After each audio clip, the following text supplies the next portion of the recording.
Good morning and happy Thursday. I hope that you are having a wonderful day. I have been a little bit nostalgic this week because my daughter is turning 11. My firstborn is turning 11. And so I wanted to do something a little different today and read a post to you all that was really from my heart that I wrote actually last year for my daughter's birthday that I thought might really be an encouragement to some of you exhausted and weary moms, and also I need this encouragement and this reminder myself. So welcome, so glad to have you all here. For those of you who are new, my name is Crystal Payne and I am the founder of MoneySavingMom.com, and I'm also the creator of the 14-day online course called Make Over Your Mornings, and that's at makeoveryourmornings.com.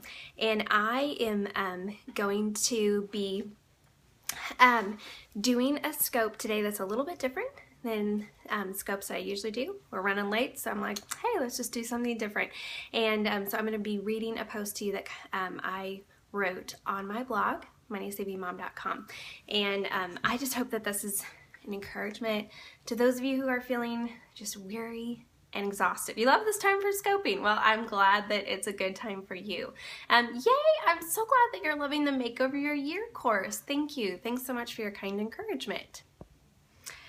Okay, so this, you never want to go back to 23. And I posted a link to this on Facebook not too long ago, and somebody was like, if we went back and told ourselves that, would we listen? You know, would probably not, but it's good to be reminded of these things, and I need these reminders now. So this is called Dear Exhausted Mom of Littles, What I Wish I Could Go Back and Tell My 23-year-old Self. I said in January we celebrated my oldest daughter's 10-year-old birthday, and I've been thinking a lot about what I've learned in the last 10 years. So this was from last year, so she's turning 11 this year. I've also been contemplating what I wish I could go back and tell my then 23-year-old self. There's so much I could say, so much I've learned, so much I wish I'd done differently. Yeah, we wouldn't listen because we knew it all, didn't we? Before my first daughter was born, I went into motherhood thinking I knew a lot about parenting and caring for babies. In truth, I did have a lot more experience than many people. I'm the second of 7 children. I spent many hours and days while a teen babysitting for a number of large families of little children. And after my husband and I got married, I worked as a mother's helper / nanny for 3 different families, all who had young children. So I'd had a lot of experience around young children. I had changed countless dirty diapers and soothed many a crying baby and child. I had helped potty train. I had cared for sick kids. I had cleaned up throw up. I had been spilled on, wet on, and spit up on. So I thought I was pretty well prepared and realistic. I didn't expect motherhood would be a walk in the park, and fully expected that many days would be tiring and exhausting. But the day Catherine, my oldest daughter, was born and we brought her home from the birth center, all that former confidence grew legs and walked right out of my life. I felt so scared. What if I don't feed her enough? What if I don't lay her down in bed right? How do I know if something's wrong? I felt alone, especially since I didn't know any other young moms in our area. Am I the only one who feels this way? Do all the other moms know instinctively what to do? And I felt overwhelmed. Am I ever going to get in a shower before noon? Will I always feel this tired and worn out? And how on earth do people have more than one kid? I remember thinking that a lot. If you're a young mom right now, I want to tell you what I wished I could go back and tell myself when I was a brand new mom. Number 1, you are not alone. You're not alone. No matter how incompetent or unskilled you feel for this motherhood thing, I can promise you that you are not alone. There are an army of other moms in the trenches with you, and none of us have it together. None of us. Some of us may hide our struggles out of fear. Some of us may be more skilled in certain areas. Some of us may naturally have more energy or more capacity. But none of us have all our ducks in a neat and alphabetized row. We all have areas we fall short in. We all have times when we feel like we're not doing a good enough job. We all have times when we struggle with mom guilt. So instead of trying to hide your struggles, be honest with those closest to you. Vulnerability breeds strong friendships like just about nothing else will.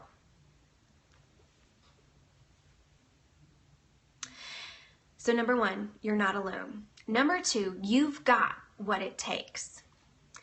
I know it doesn't feel like you've got what it takes. You feel scared and unqualified. You're overwhelmed. Your heart is walking outside your body. You worry that you're not doing enough. You wonder if you're seriously messing up your child. But I'm here to tell you, you've got what it takes. You can do this. You are uniquely gifted and equipped by God to be your child's mother. God doesn't call the qualified. He qualifies those whom he calls. Cry out to him for the strength, the grace, the patience, and the energy to carry out this calling he's given you.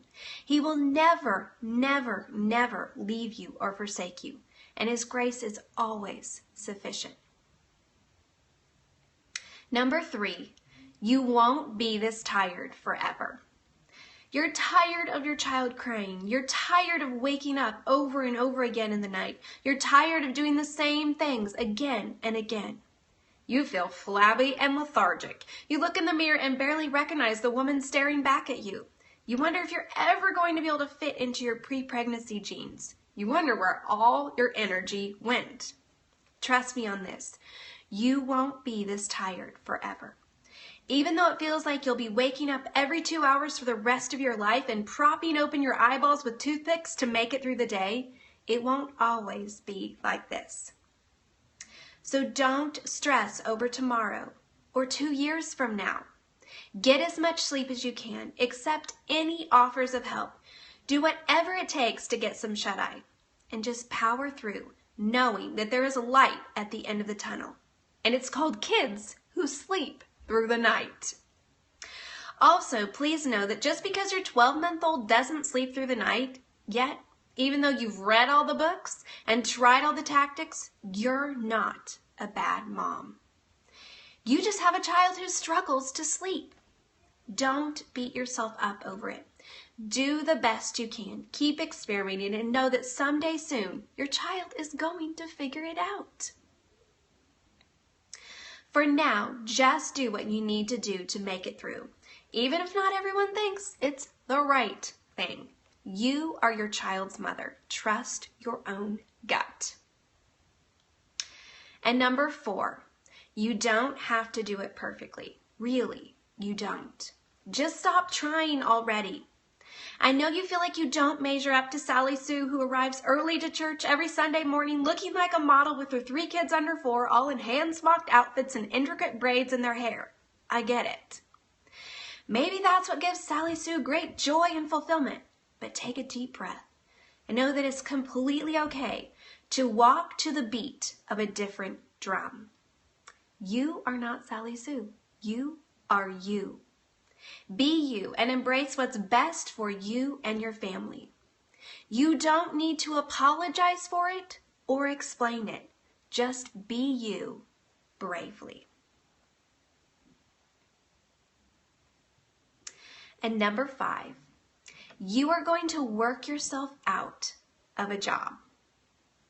Right now, it's completely impossible for you to imagine not changing diapers, wiping bottoms, taking little people potty, not constantly hearing, "Mommy," not having to cut everyone's food up, not having to buckle everyone in when you get into the car, not having to give baths, get everyone dressed, and help little people brush their teeth.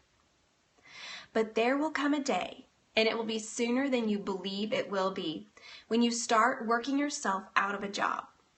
When those little people get a little bit bigger and they start learning how to do things for themselves. It's a slow process, but looking back, it seems to happen in the blink of an eye. And all of a sudden, you wake up one day and your oldest is 10 years old or 11 years old, and she's taking over the family's laundry, helping with the cooking, cleaning bathrooms, and asking what else she can do to help you. That day is coming When it does, all those years of doing what seems like the same thing over and over again will pay off. And you'll realize that those little people are turning into capable adults who are contributing to the family in significant ways. In 10 years from now, you're going to look back at a deeply fulfilling, with a deeply happy and fulfilling feeling, knowing that all that hard work, all those sleepless nights, and all that exhaustion was worth it. So as much as you might want to some days, don't give up. The best is yet to come. So that's from a post that I wrote on my blog last year for my daughter's 10-year-old birthday, and I was just thinking of that yesterday as we're celebrating her 11th birthday, and just thinking of, I want to remember these things too, and I want to share them with young moms who, you know, you're in that season, you're in those trenches where it is hard, and I just want to encourage you, don't give up. If you wanted to read this post, I put a link to it on my scope page, MoneySavingMom.com/scope. I put the link to the full post if you'd like to read it or share it, or just need to refer back to it for encouragement. I read it sometimes just because I need that encouragement too. We had kind of a rough morning here, and I thought it's funny, I'd planned to do this scope, and then I need this. I need to remember this too, because 34-year-olds have a lot left to learn. So anyway, that's what I'm going to share with you today. I'm going to hop off, and then we're going to do our book club scope, because we are going through Rest Assured by Vicki Courtney. And I'm also going to do a scope earlier at 1:30 Central Time this afternoon, 1:30 Central Time this afternoon. I'm going to do a scope, a Money Making Mom scope, and we're going to be continuing on talking about how to find creative inspiration for blog posts. And this afternoon is actually going to be about becoming a better listener. And so even if you're not a blogger, if you want to learn to have better conversations, deeper conversations, develop deeper relationships, and listen more intently, be sure to come at 1:30 Central Time, where we'll be talking about that. So have a wonderful, wonderful day.